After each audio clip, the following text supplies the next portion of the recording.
আসো আমরা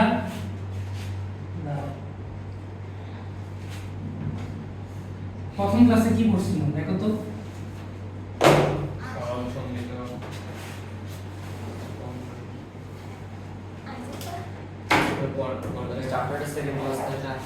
হ্যাঁ এটা সেকেন্ড ক্লাস।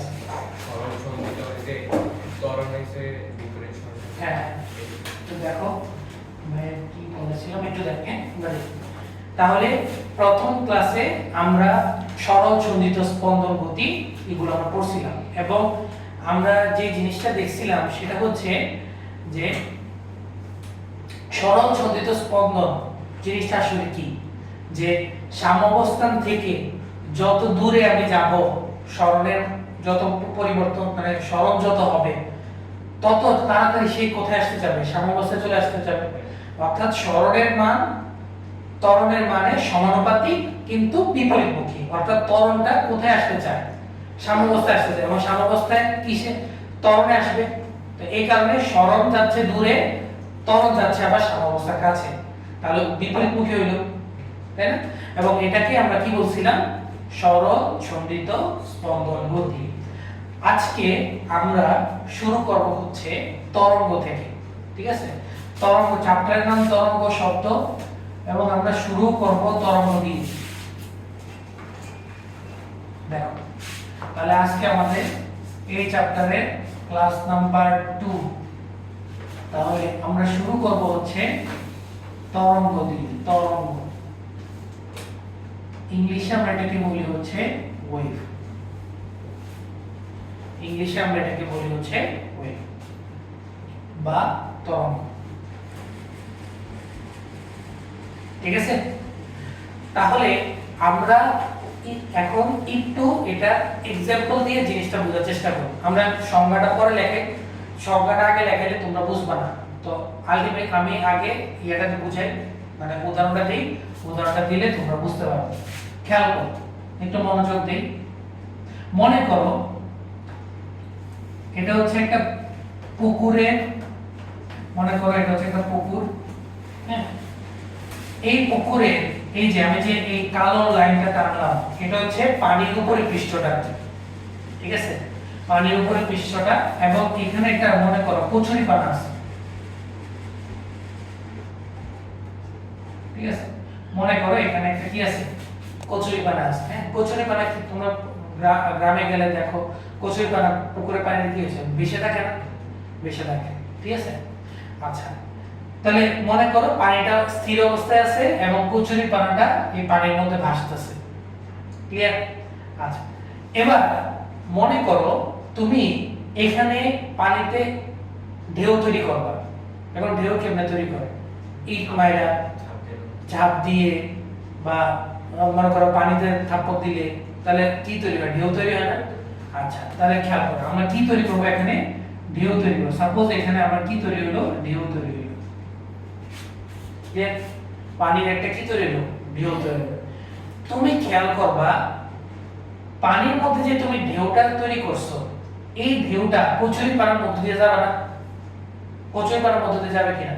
যাবে। এবং আমাকে বলো তো তুমি যেটা দেখে আসছো, তোমরা এটা গ্রামে গেলে তার দাদুর বাড়ি, নানুর বাড়ি, যে মামার বাড়ি, তুমি গেলে দেখবা যে পানি ঢেউয়ের মধ্য দিয়ে মানে ঢেউটা যখন কচুরি পানার মধ্য দিয়ে যায়, তুমি কি কখনো দেখছো কচুরি পানাটা ঢেউয়ের সাথে সাথে তীরে চলে আসতে? কখনো এই জিনিসটা দেখছো? তুমি নরমালি দেখো, তুমি মনে করো একটা পানি, মনে করো কচুরি পানা না হোক, বল বলো মানে কোন একটা বস্তু ভাইসা আছে আর এটার মধ্য দিয়ে মনে করো ঢেউ যাইতেছে, তাহলে কতদিন দেখছো যে এই ঢেউয়ের সাথে সাথে বস্তুটা তীরে চলে আসবে? কারণ আর শেষ পর্যন্ত এই ঢেউটা কই যাবে, তীরে এসে ভাঙবে না? এটা তীরে এসে ভাঙবে, মনে করো তীর হচ্ছে এখানে, তো তীরে এসে ভাঙবে। তুমি কখন দেখছো যে এই কচুরি পানা বা যে কোনো বস্তু ঢেউয়ের সাথে সাথে চলে আসতে? দেখছো? কই দেখছো? দেখো নাই তো। আচ্ছা তুমি তোমার আরো সহজ উদাহরণ দিই, হ্যাঁ? মনে করো পানির মধ্যে নৌকা ভাসতেছে, এখন নদী, মনে করো নদীর মধ্যে নৌকাটা, নদীর একটা স্রোত আছে না? স্রোত মানে কি ঢেউ। এখন নৌকাটার উপর দিয়ে মনে করো তুমি নৌকা যে জায়গায় যাচ্ছে ওই পাশ দিয়ে আমার স্রোতটা বইতেছে। তুমি কি কোনোদিন দেখছো যে নৌকা মাঝি নৌকা বাইতেছে কিন্তু স্রোতের সাথে সাথে সে অন্য সাইডে চলে গেল? মাঝি যে ডাইরেকশন যেতে চায় ওই ডাইরেকশনে তো যায়। বা মনে করো জাহাজ, মনে করো সমুদ্রের মধ্যে জাহাজ যায় নঙ্গর ফালায় রেখে দেয়, এর মধ্য দিয়ে স্রোত দেয়। এমনকি সমুদ্রের স্রোতের সাথে কি জাহাজ কি চলে যায় নাকি? এটা তো যায় না। কেন যায় না? তুমি দেখবা যে তুমি যে জিনিসটা দেখবা সেটা হচ্ছে কচুরি পানাটা তার নিজের অবস্থানে স্পন্দিত হয়, মানে উপরে নিচে ওঠানামা করে, কিন্তু কোনোদিন এই স্রোতের সাথে সাথে সে সরে যায় না। কথা বুঝা গেছে কিনা? তুমি যে জিনিসটা দেখো সেটা হচ্ছে যখন এই কচুরি পানার মধ্য দিয়ে স্রোত যাবে তখন কচুরি পানাটা তার নিজের জায়গায় উঠানামা করে, শুধু উঠানামা করে, কখনোই স্রোতের সাথে সে চলে যায় না। কথা বুঝা গেছে? তাহলে কখনোই স্রোতের সাথে কচুরি পানাটা কি হবে না, সরে যাবে না, তার নিজের অবস্থানে কি হবে, স্পন্দিত হবে। আর স্পন্দিত হওয়া আমি মানে প্রথম ক্লাসে বলছিলাম যে আমার কোন একটা বস্তু যদি স্পন্দিত হয় তাহলে কোন গতি হয়? কোন গতি হয়? সরলচন্দিত স্পন্দন গতি হবে না? সাম্যাবস্থা থেকে দূরে যাচ্ছে, আবার সাম্যাবস্থানে ফিরে আসতে চায়, আবার ইয়াতে চলে আসবে। আমি এই জিনিসটা আরো ভালো করে বুঝাই। এটা কি করবে? উপর নিচে ওঠানামা করবে, তাই না? তাহলে মনে করো তোমরা এটা তুললো না, এই কচুরি পানাটাকে মনে করো একটা বিন্দু, এটা কি বিন্দু, আর এটা হচ্ছে এই যে এটা হচ্ছে আমার মনে করো এখানে এটা পানি আছে না, তাহলে এটা হচ্ছে আমার মাধ্যম। কি এটা কি মাধ্যম? এটা পানি মাধ্যম। আর এই যে কচুরি পানাটাকে কি ধরছে? একটা কণা ধরছে, কণা। তাহলে এটা কি মাধ্যমের একটা কণা না? মাধ্যমের কণা। ক্লিয়ার? তাহলে যখন এটার মধ্য দিয়ে এই মাধ্যমের মধ্য দিয়ে যখন কি যাবে, স্রোত যাবে, যখন মাধ্যমের মধ্য দিয়ে এই কণার মধ্য দিয়ে যখন স্রোত যাবে, তো স্রোত গেলে কি হবে? এই কণাটা কি করবে? উপরে নিচে ওঠানামা করবে না? উপরে গেল, দেখ খেয়াল করো, উপরে গেল গিয়ে আবার কি নিচে আসবে না? কি হবে? উপরে উঠে আবার নিচে আসে, নিচে এসে কি থেমে যাবে না? কেন থামবে না? কেন থামবে না? উপরে উঠে আবার নিচে নামতেছে, তাহলে গতি জড়তা আছে না তার মধ্যে? তো গতি জড়তার কারণে তো সে এখানে থামবে না, সে তো আবার নিচে যাবে, সে আবার নিচে যাবে, নিচে গিয়ে কি হবে? আবার উপরে উঠবে,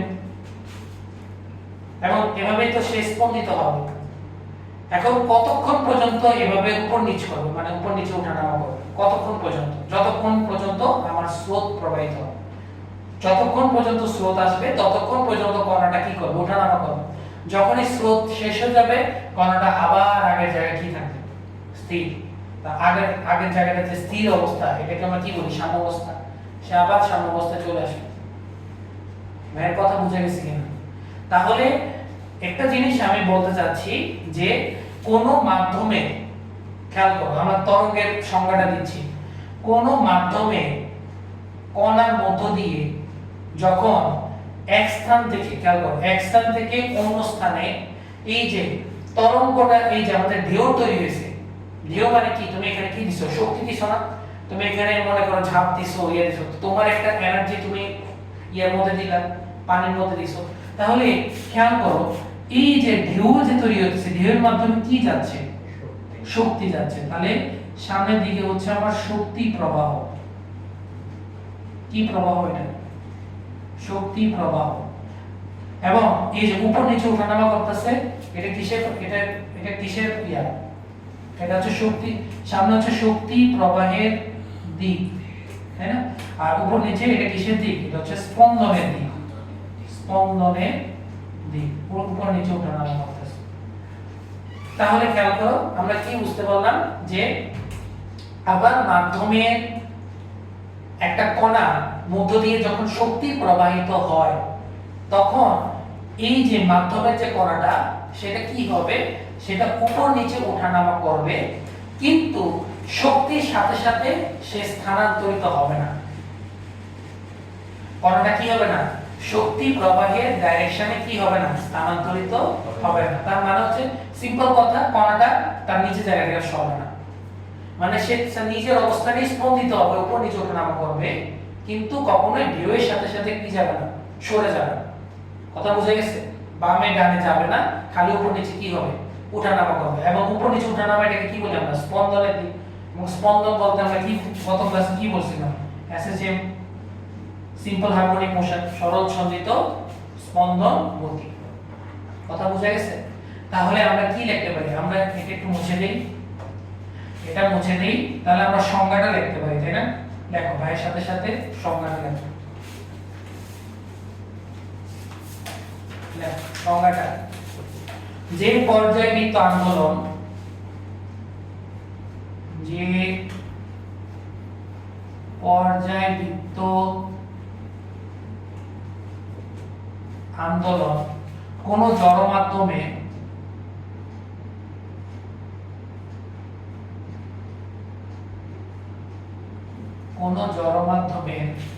এক স্থান হতে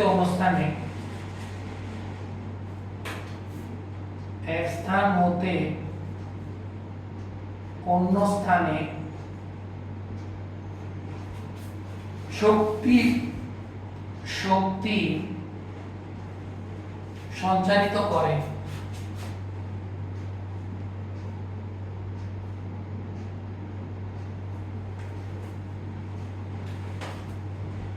কিন্তু মাধ্যমের কণাগুলো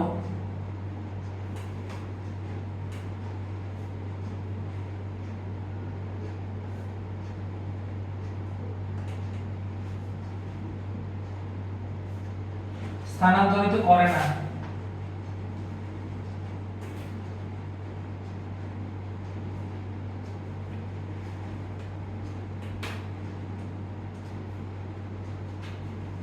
তাকে তরঙ্গ বলে।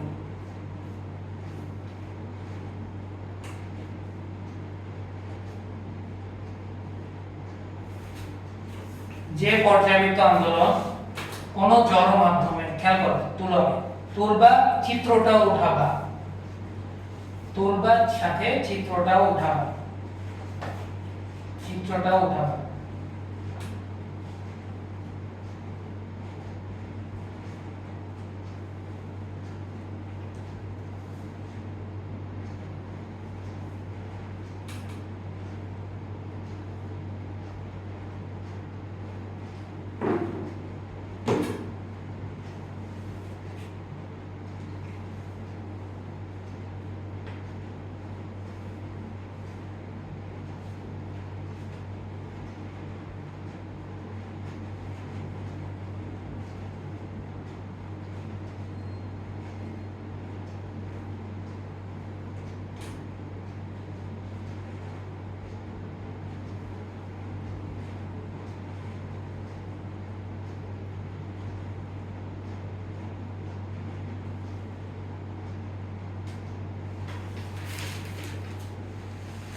তুলবার সাথে চিত্রটাও উঠাবা।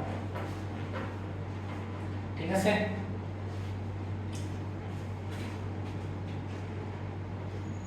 তাহলে আমার দেখো, আমার সংজ্ঞার সাথে ভাইয়ার কথাটা মিল আছে না? দেখো কি বলছিলাম, যে পর্যায়বৃত্ত আন্দোলন, তাহলে এই যে পর্যায়বৃত্ত আন্দোলন হচ্ছে, আমি ঢেউ তৈরি করলাম, পর্যায়বৃত্ত আন্দোলন কোন জড় মাধ্যম, এখানে জড় মাধ্যমটা কোনটা, পানি না? পানি জড় মাধ্যম। জড় মাধ্যমের এক স্থান থেকে অন্য স্থানে শক্তি, দেখো এক স্থান থেকে অন্য স্থানে শক্তিটা কি হচ্ছে, সঞ্চারিত হচ্ছে, বা শক্তি কি হচ্ছে, স্থানান্তরিত হচ্ছে। কিন্তু মাধ্যমের কণা হচ্ছে কচুরিপানাটা, মাধ্যমের কণাগুলো যদি স্থানান্তরিত না করে না, খেয়াল করো, শক্তি এক স্থান থেকে অন্য স্থানে যাচ্ছে, কিন্তু শক্তির প্রবাহের সাথে সাথে কণাটা কিন্তু স্থানান্তরিত এখানে হচ্ছে না। বুঝা গেছে কিনা? তার নিজের অবস্থানে কি হবে, খালি স্পন্দিত হবে। সেটা কি আমরা কি বলি, তরঙ্গ। স্থানান্তরিত হলে তরঙ্গ হবে না। কি স্থানান্তরিত হলে তরঙ্গের বৈশিষ্ট্য এটা, তরঙ্গ খালি শক্তি স্থানান্তরিত করে, কণা স্থানান্তর করে না। এক স্থান থেকে অন্য স্থানে শুধু এনার্জি স্থানান্তর করে, কণা, ওই যে মাধ্যমের কণা স্থানান্তর করে না। তার মানে হচ্ছে এখানে যতগুলা, এখানে তো একটা কচুরিপানা ধরছো, এখানে যতগুলা পানির অণু আছে তারা কোথাও কোনটা কি হবে না, স্থানান্তরিত হবে না। খালি নিচের স্থানে কি হবে স্পন্দিত হবে এখানে যতগুলা কণা আছে অনুর কণা খালি নিচের অবস্থানে স্থানান্তরিত হবে শুধু পানির অণুর মধ্য দিয়ে শক্তিটা এক অণু থেকে অন্য অণুতে যাবে এটাই হবে কথা বোঝা গেছে কোনো সমস্যা আছে এখানে সমস্যা আছে তাহলে তরঙ্গ জিনিসটা আমরা বুঝতে পারলাম হ্যাঁ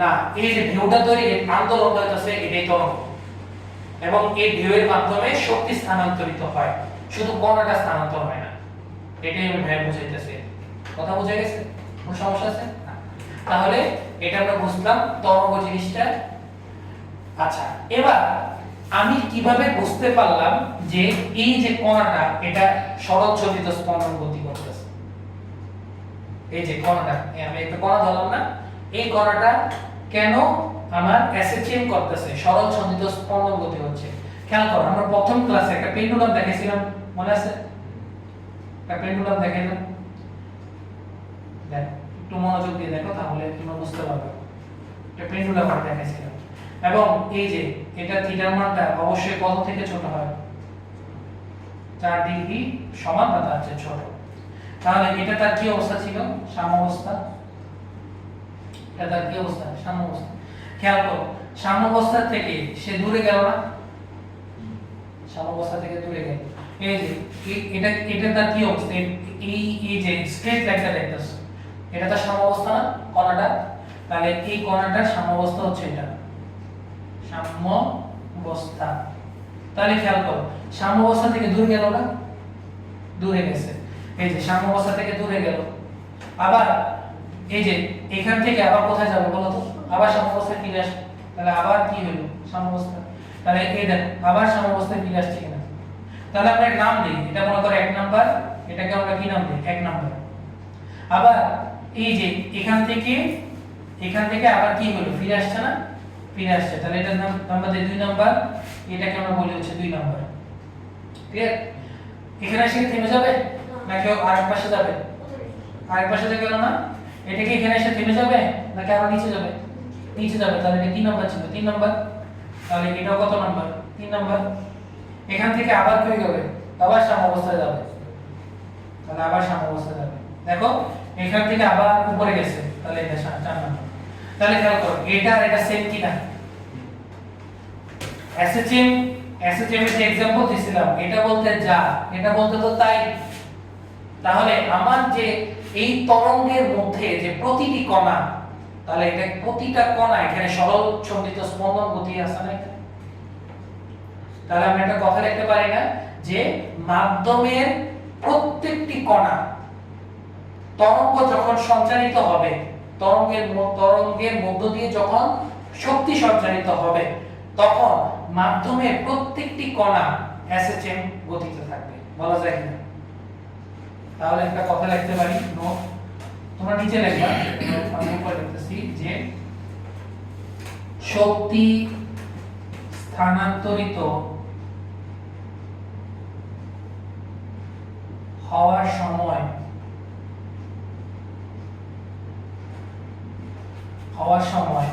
মাধ্যমে প্রত্যেকটি কণা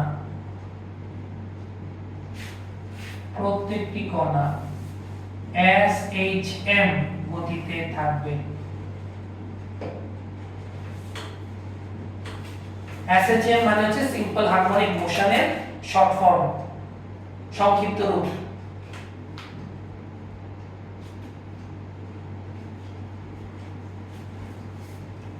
ক্লিয়ার কিনা দেখো না বুঝলে ভাইকে বলো না বুঝলে ভাইকে বলো কোন জায়গাটা বুঝো না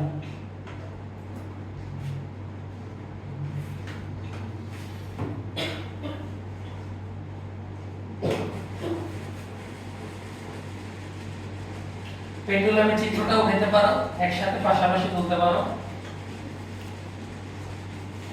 বোর্ডে যার তুমি সব তুলবা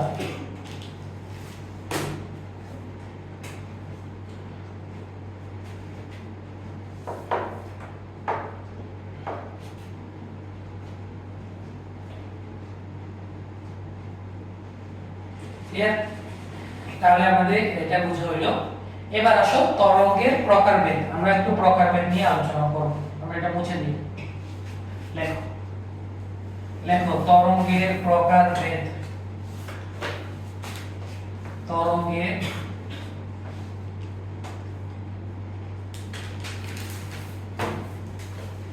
তরঙ্গের প্রকারভেদ। তরঙ্গের প্রকারভেদ এটা মুছে দিই। এগুলো আরো বোঝার আছে। হ্যাঁ, আমরা মাত্র শুরু করছি, আরো অনেক বোঝার আছে এগুলো। তরঙ্গের প্রকারভেদ খেয়াল করো, তরঙ্গকে অনেক কিছুর উপর ভিত্তি করে অনেক কিছুতে ভাগ করা যায়। অর্থাৎ তরঙ্গের যে ক্লাসিফিকেশন অনেক বেশি।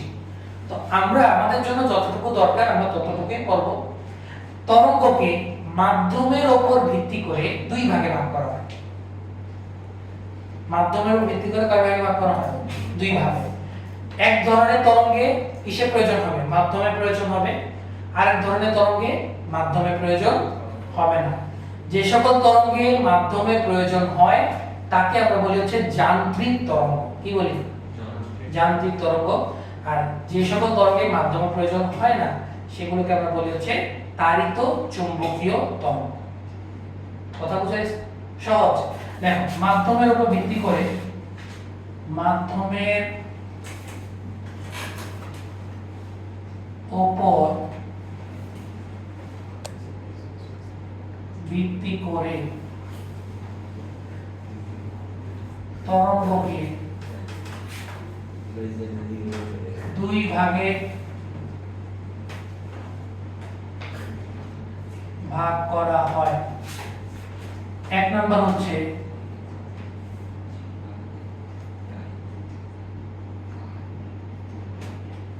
যান্ত্রিক তরঙ্গ।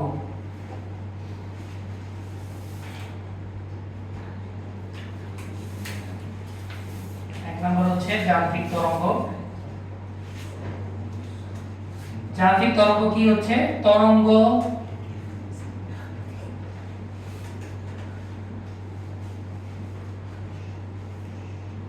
তরঙ্গ সঞ্চালনের জন্য মাধ্যমের প্রয়োজন হয়। কিসের প্রয়োজন?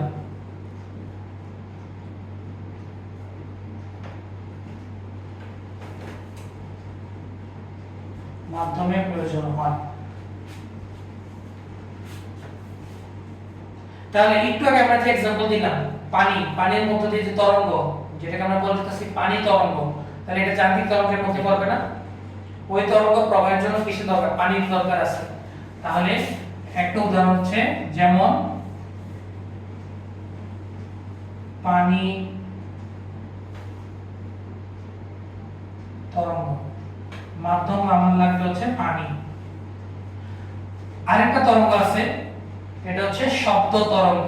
এটা আমরা পড়ব এই চ্যাপ্টারে। শব্দ তরঙ্গ। শব্দ তরঙ্গে প্রবাহের জন্য কিসের প্রয়োজন? বায়ু, বাতাস। মহাশূন্যে কিন্তু শব্দ শোনা যায় না। তার কারণ কি? মহাশূন্যে বাতাস নেই। বাতাস না থাকলে শব্দ শোনা যাবে না। তাহলে শব্দ তরঙ্গ ইত্যাদি। বুঝি না? হাঁটাটির লোকের শব্দের কি সম্পর্ক? তো সুট আছে না, সুট পরে তো বলি। ঠিক আছে? তাহলে পানি তরঙ্গ আর একটা হচ্ছে শব্দ তরঙ্গ। আরেকটা দেখে খেয়াল করো, এটাতে মাধ্যমের প্রয়োজন লাগছে আর এটাতে কি লাগবে না? মাধ্যমের প্রয়োজন লাগবে না। সেটাকে আমরা বলি হচ্ছে তাড়িত চুম্বকীয় তরঙ্গ। তাড়িত চুম্বকীয় তরঙ্গ। তাহলে তরঙ্গ সঞ্চালনের জন্য তরঙ্গ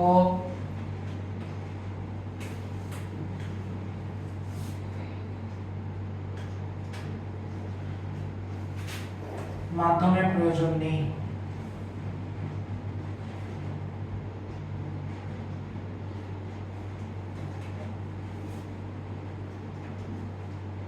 যেমন বলো এমন তরঙ্গ যেটার জন্য মাধ্যমের দরকার পড়বে না। আলো দেখো, আলো দেখো সূর্য থেকে আসে, সূর্য থেকে পৃথিবীর মাঝখানে কোনো বাতাস নেই, কোনো মাধ্যম নেই, বা এই মাধ্যম শূন্য, তবু আলো আসে না। তাহলে এটা কোন তরঙ্গ তাহলে? আলোক তরঙ্গ। আরেকটা আছে হচ্ছে রেডিও। রেডিওতে দেখো, রেডিওতে স্যাটেলাইটে সিগন্যাল যায়, সিগন্যালের পরে আমাদের রেডিওতে আসে। তাহলে বেতার তরঙ্গ, বেতার তরঙ্গ, আলোক তরঙ্গ, এগুলো হচ্ছে তাড়িৎ চুম্বকীয় তরঙ্গের উদাহরণ। কথা বুঝেছ? তাহলে আলোক তরঙ্গ, আলোক তরঙ্গ, আর এটা হচ্ছে বেতার তরঙ্গ।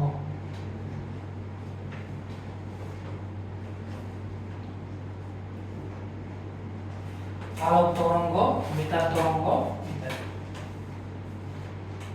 না বুঝতে ব্যাখ্যা করো।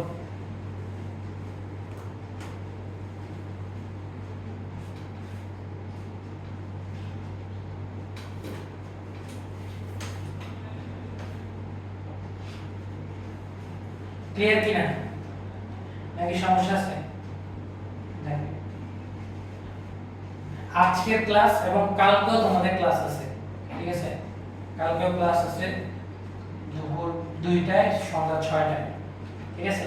আর তোমাদের তাপ ও তাপমাত্রার উপর পরীক্ষা, তো বলতে ভুলে গেছি, তাপ ও তাপমাত্রার উপর পরীক্ষা 15 অক্টোবর বুধবার। লিখে রাখো, তাপ ও তাপমাত্রা, ঠিক আছে? ষষ্ঠ অধ্যায় কি 15 অক্টোবর বুধবার, তাপ ও তাপমাত্রার উপর পরীক্ষা। পরীক্ষা হচ্ছে দুইটা টাইম আছে, সেটা হচ্ছে ওই যে নরমাল দুপুর 2টা থেকে 3টা, আর এটা হচ্ছে 6টা থেকে, সন্ধ্যা 6টা থেকে 7টা। ক্লিয়ার? এমসিকিউ এগুলো লিখে দেই।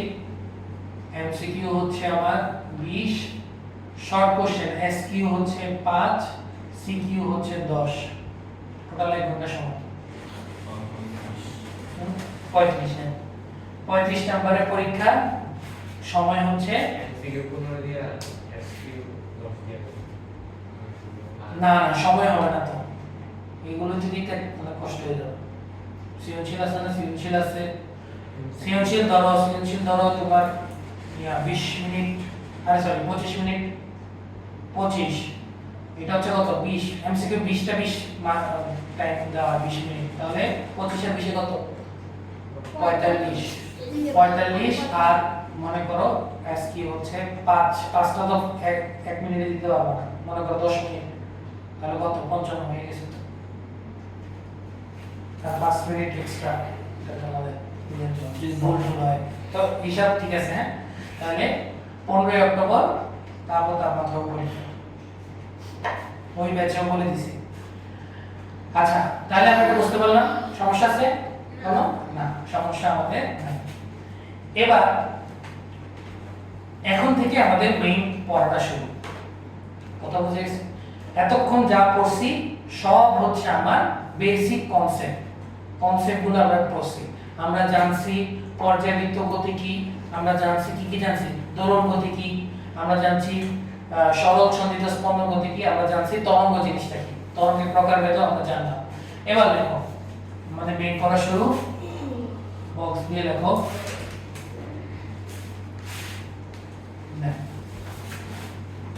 লেখো তরঙ্গ সংক্রান্ত কতিপয় সংজ্ঞা। লেখো তরঙ্গ সংক্রান্ত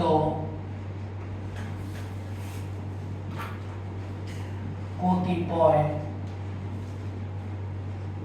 সংজ্ঞা, তরঙ্গ সংক্রান্ত কতিপয় সংজ্ঞা। ঠিক আছে, আমরা এখন খুবই ডিটেইলসে জিনিসপাতি একটু জানার চেষ্টা করব, তরঙ্গ সম্পর্কিত যা যা আছে। কথা বুঝে গেছি? খেয়াল করো, আমরা একটা যদি তরঙ্গ আঁকি, আমাকে বলো তো এই যে আমি এই জিনিসটা যে আঁকলাম,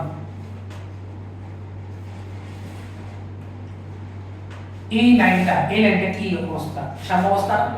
সাম্যাবস্থা, এটা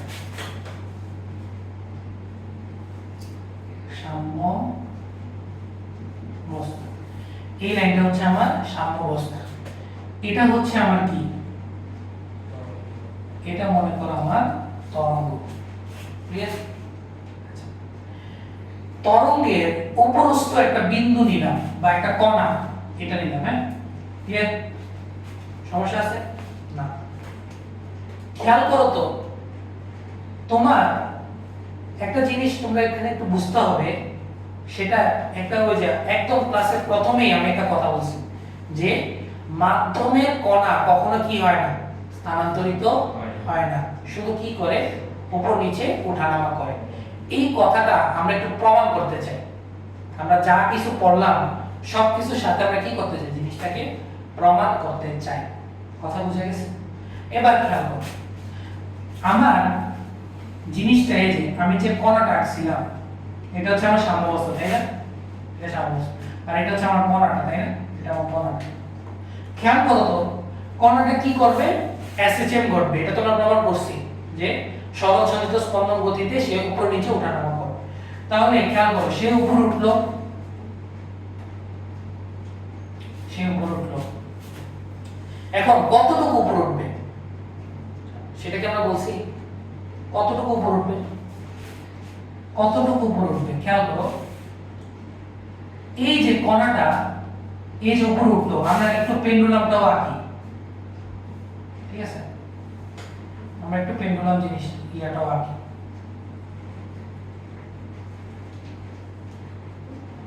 মনে করো এটা শূন্য, এটা হচ্ছে জিরো, এখানে জিরো থেকে শুরু হয়েছে যাত্রা, ক্লিয়ার? এখন খেয়াল করো, জিরো থেকে এটা সাম্যাবস্থা, তাই না? সাম্যাবস্থা থেকে সে একটা নির্দিষ্ট দূরত্বে যাবে, এখন কতটুকু যাবে সেটা আমি জানি না, জানি না। আমরা তো এসএচএম এখানে 4 ডিগ্রি পর্যন্ত যাবে, 4 ডিগ্রি তো কম হতে হতে পারে, বলা যায় না।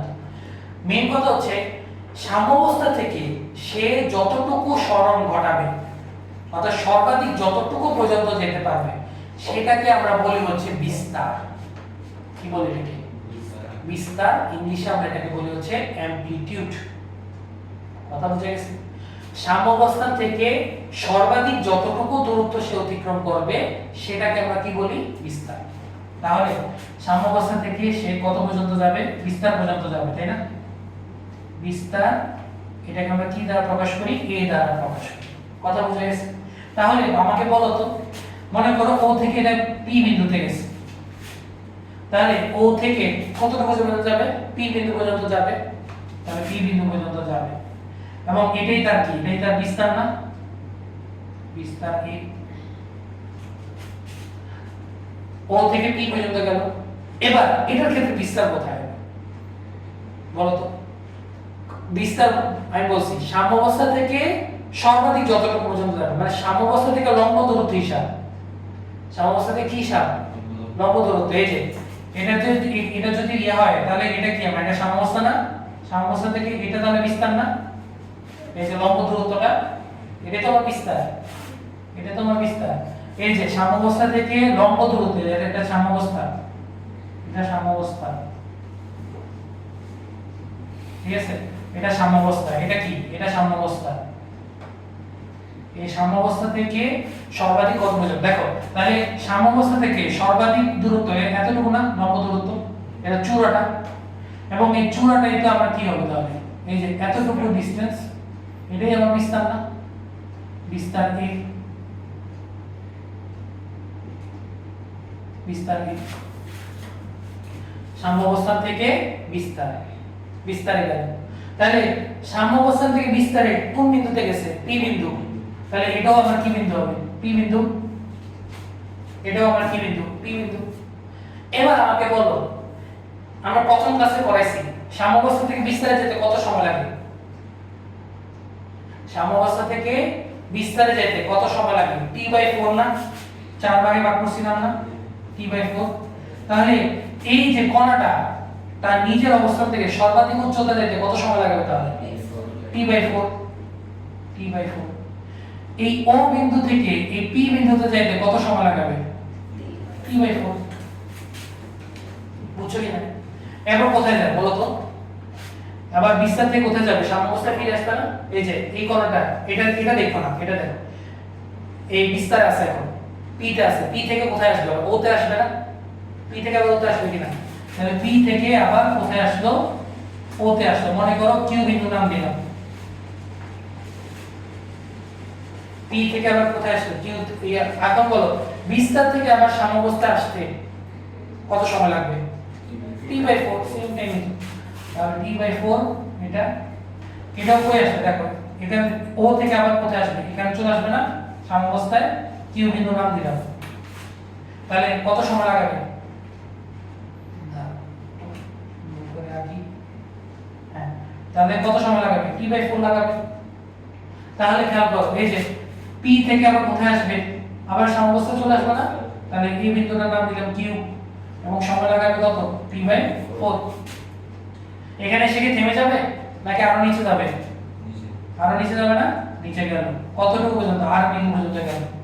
এবার আমাকে বলো সাম্যাবস্থা থেকে যতটুকু উপরে গেছে সাম্যাবস্থা থেকে তত নিচেই যাবে, তাহলে বিস্তার সেম না, শুধু নেগেটিভ বিস্তার হবে, ঋণাত্মক বিস্তার হবে।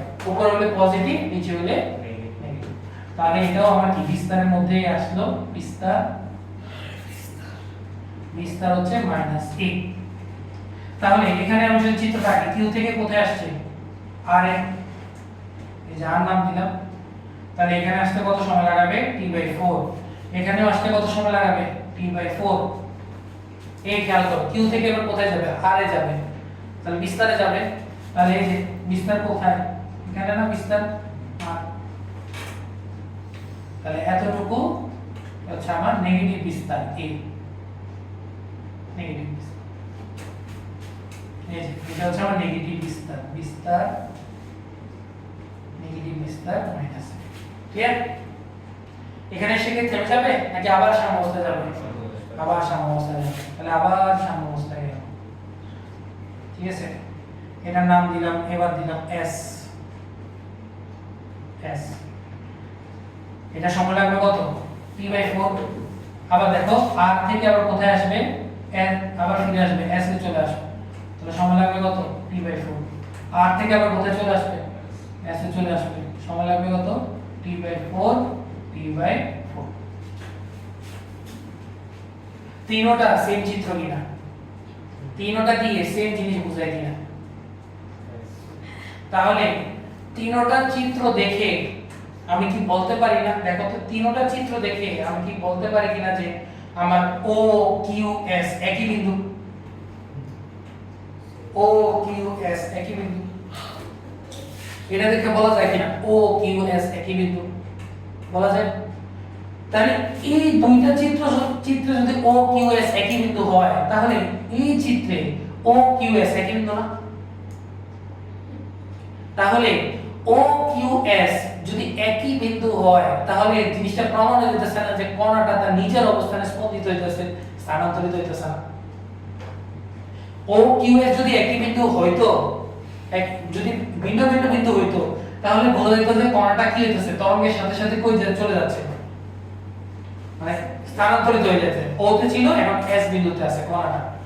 কিন্তু আমি তো প্রমাণ করে দিছি যে ও কিউ এস একই বিন্দু, এখানে ও কিউ এস একই বিন্দু, এখানে ও কিউ এস একই বিন্দু, তাহলে এখানেও ও কিউ এস একই বিন্দু, সিমিলার বিন্দু।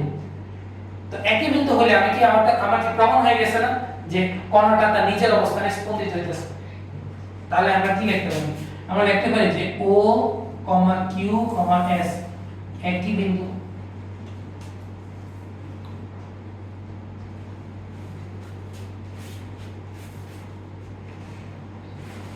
ও কিউ এস একই বিন্দু।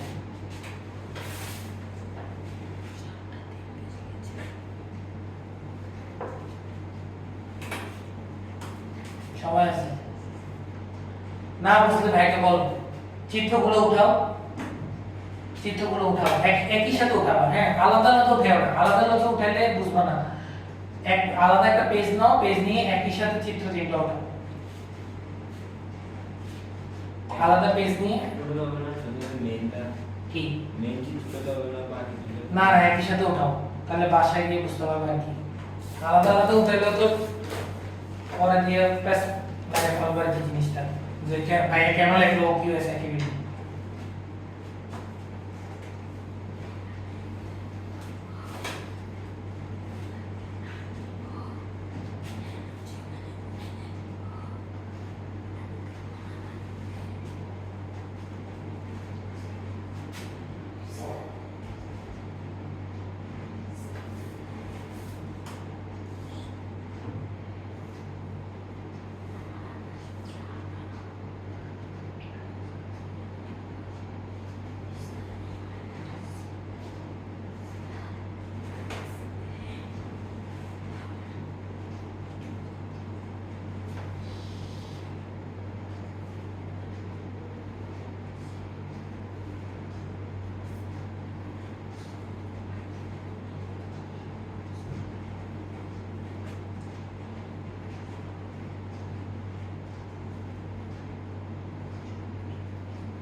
তোলো তাড়াতাড়ি, তোলো তাড়াতাড়ি।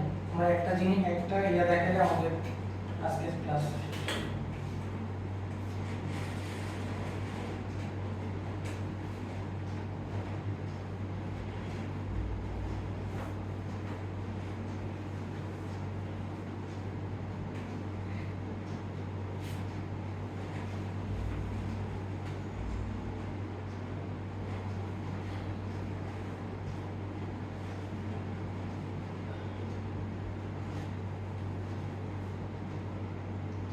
ও কিউ এস একই মিল সব তোলা হয়েছে? তোলা হয়েছে সবার? আচ্ছা তাহলে তোলা হলে একটু দেখো জিনিসটা কি হয়েছে। তাহলে তাহলে খেয়াল করো total t/4 t/4 t/4 t/4 যোগ করলে টোটাল t আসে, মানে পর্যায়কাল। আর কত প্রথম ক্লাসে আমরা পড়েছি পর্যায়কাল মানে কি, যে একটা পূর্ণ স্পন্দন সম্পন্ন হতে যতটুকু সময় লাগে।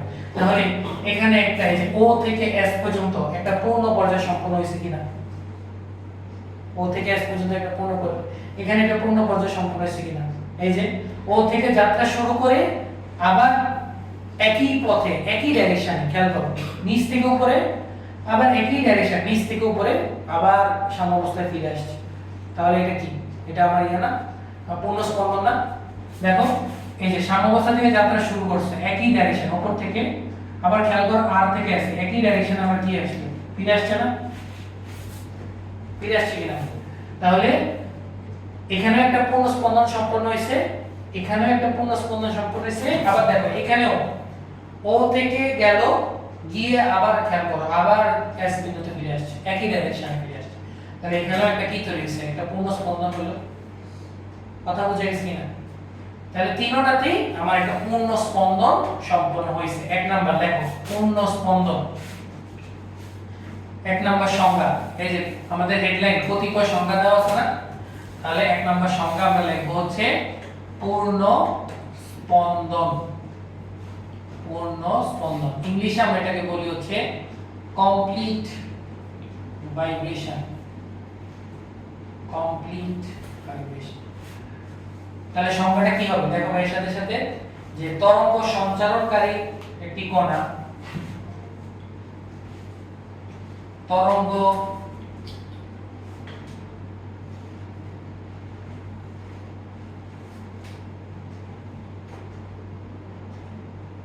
তরঙ্গ সঞ্চারণকারী কোন কণা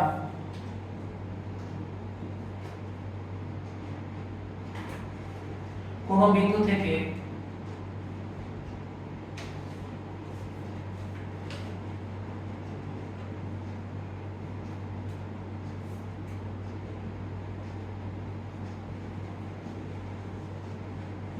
কোন বিন্দু থেকে যাত্রা শুরু করে একই দিকে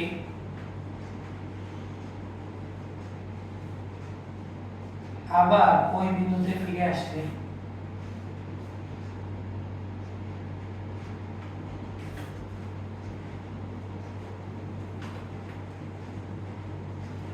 একই পথে আবার ওই বিন্দুতে ফিরে আসলে তাকে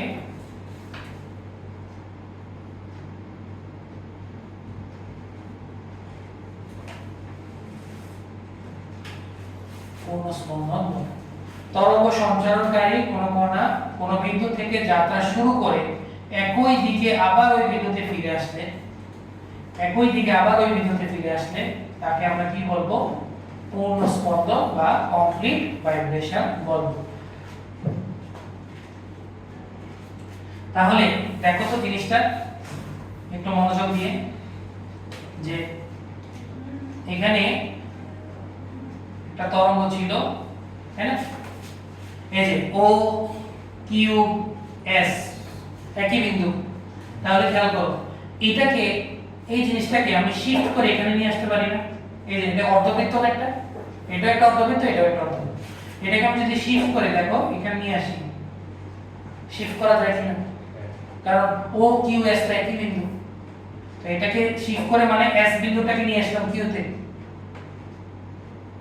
এটাকে শিফট করা মানে কি, এটাকে শিফট করা মানে হচ্ছে এই এস বিন্দুটাকে কোথায় নিয়ে আসলাম, কিউ তে নিয়ে আসলাম। তাহলে দেখো একটা কমপ্লিট সাইকেল হলো কিনা, তাহলে এটাকে আমরা একটা পূর্ণ স্পন্দন বলতে পারি কিনা। তাহলে ও থেকে এস পর্যন্ত আমার কি হলো, একটা পূর্ণ স্পন্দন সম্পন্ন হয়েছে। তাহলে ও হতে এস পর্যন্ত একটি পূর্ণ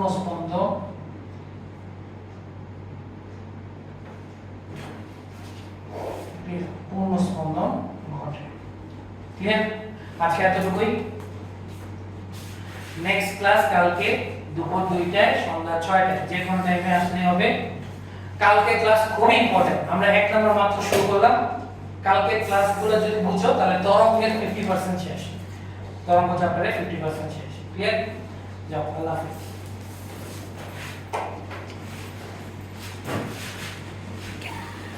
কোশ্চেন